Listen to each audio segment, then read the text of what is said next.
అగ్ని ప్రమాదంలో ఇల్లు దగ్ధం. రోడ్డున పడిన గిరిజన కుటుంబం. కోవూరు మండలం పోతిరెడ్డిపాలెం గ్రామంలోని తిప్ప గిరిజన కాలనీలో బుధవారం రాత్రి విద్యుత్ షార్ట్ సర్క్యూట్తో ఇల్లు దగ్ధమైంది. ఆ సమయంలో భార్యాభర్తలిద్దరూ గ్రామంలో దినసరి కూలీ డబ్బుల కోసం వెళ్లారు.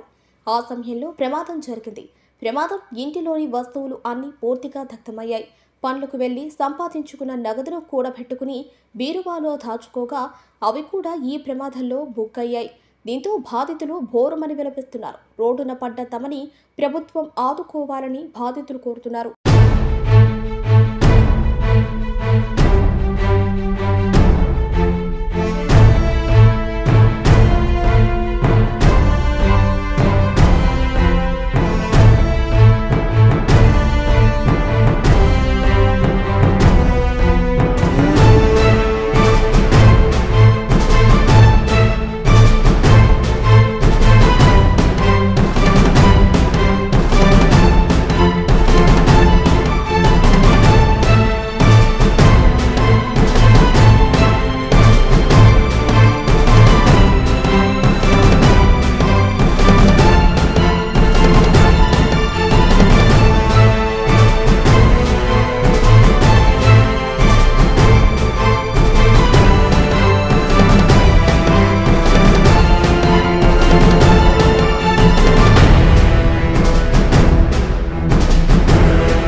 డబ్బులు కూడా పెట్టుకున్నాం. 80,000 తెచ్చి బాకీ కట్టాలని చెప్పి 80,000 పెట్టుకున్నారు. అమ్మ జీతం కూడా మొన్న మంగళవారం రోజు అమ్మ జీతం తెచ్చి కూడా నా చేతికే ఇచ్చారు. బీరువాలో పెట్టినాను.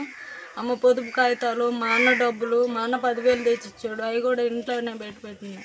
రాత్రి అదే అనుకోకుండా అసలు భలే తమాషాగా జరిగిపోయింది. పిల్లకాయలు నేను ఇంట్లోనే పడుకున్నాం. అయ్యా మేము ఎట్ట జరిగిందో ఏందో అసలు ఏం అర్థం కాలేదు. అందరిని పిలుచుకునే లోపల అంతా మొత్తం కాలిపోయింది. ఏం చేయాలి? ఇన్ని సంపాదించుకుంటాం, మళ్ళీ ఇదంతా ఎట్ట సంపాదించుకోగలం మేము? అసలు టీబీఏ 70,000 80,000 మరి 2 నెలలే అయింది. దాన్ని డీవీలో తెచ్చుకున్నాం. మళ్ళీ దాన్ని